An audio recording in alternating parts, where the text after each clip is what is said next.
A Warning to the Curious by M.R. James, read by Roy Macready. A Warning to the Curious.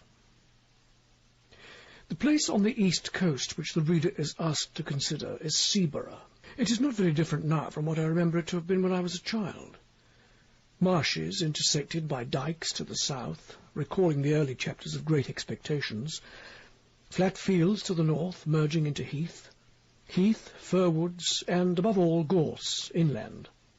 A long seafront and a street.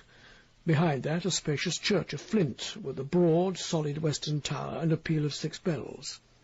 How well I remember their sound, on a hot Sunday in August, as our party went slowly up the white, dusty slope of road towards them, for the church stands at the top of a short, steep incline. They rang with a flat, clacking sort of sound on those hot days, but when the air was softer, they were mellower too. The railway ran down to its little terminus farther along the same road. There was a gay white windmill just before you came to the station, and another down near the shingle at the south end of the town, and yet others on higher ground to the north. There were cottages of bright red brick with slate roofs. But why do I encumber you with these commonplace details? The fact is that they come crowding to the point of the pencil when it begins to write of Seaborough.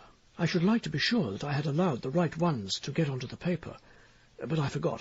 I have not quite done with the word-painting business yet.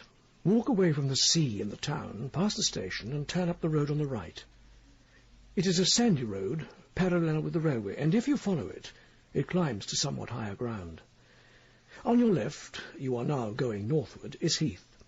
On your right, the side towards the sea, is a belt of old firs, wind-beaten, thick at the top, with a slope that old seaside trees have. Seen on the skyline from the train, they would tell you in an instant, if you did not know it, that you were approaching a windy coast.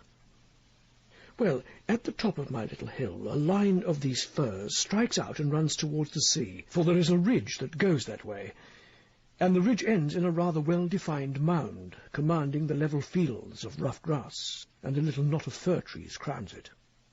And here you may sit on a hot spring day, very well content to look at blue sea, white windmills, red cottages, bright green grass, church tower, and distant Martello Tower on the south. As I have said, I began to know Seaborough as a child, but a gap of a good many years separates my early knowledge from that which is more recent. Still, it keeps its place in my affections, and any tales of it that I pick up have an interest for me. One such tale is this.